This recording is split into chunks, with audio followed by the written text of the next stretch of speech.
So we're just going to go through your C major scale hands together as you were having a little trouble with it. So I'm going to just do one octave at a time, and I suggest maybe you do this in your practice. So we start with both C's 1 octave apart. The first turn is in the right hand after the third finger.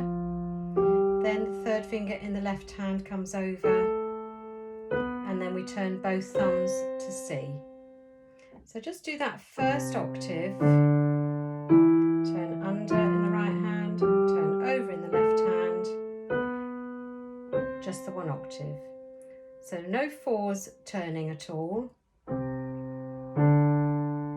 the thumb in the right hand and the third finger in the left hand. Okay, so once you've done that, then go back down. So here's where the fourth finger comes in the right hand. Remember, the 4 is always on B in the right hand. And remember that straight away, or very soon, you then must turn the left hand thumb after the third finger. That is the one that quite often gets missed. Okay?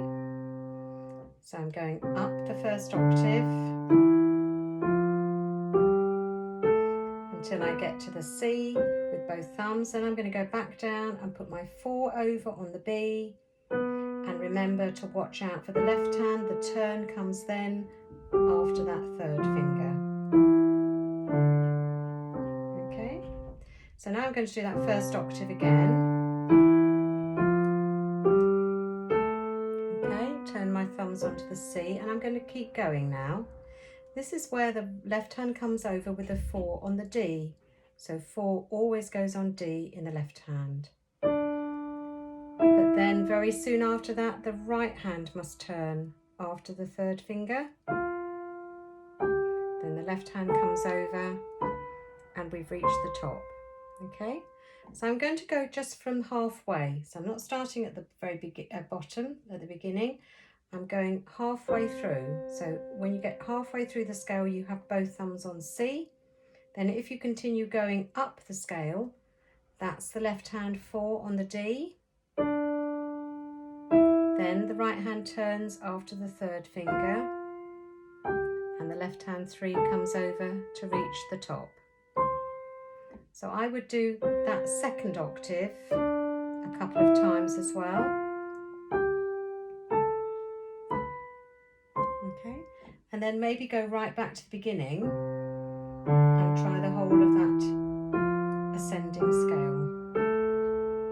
Thumbs together. Here's the 4 in the left hand, turn over, okay.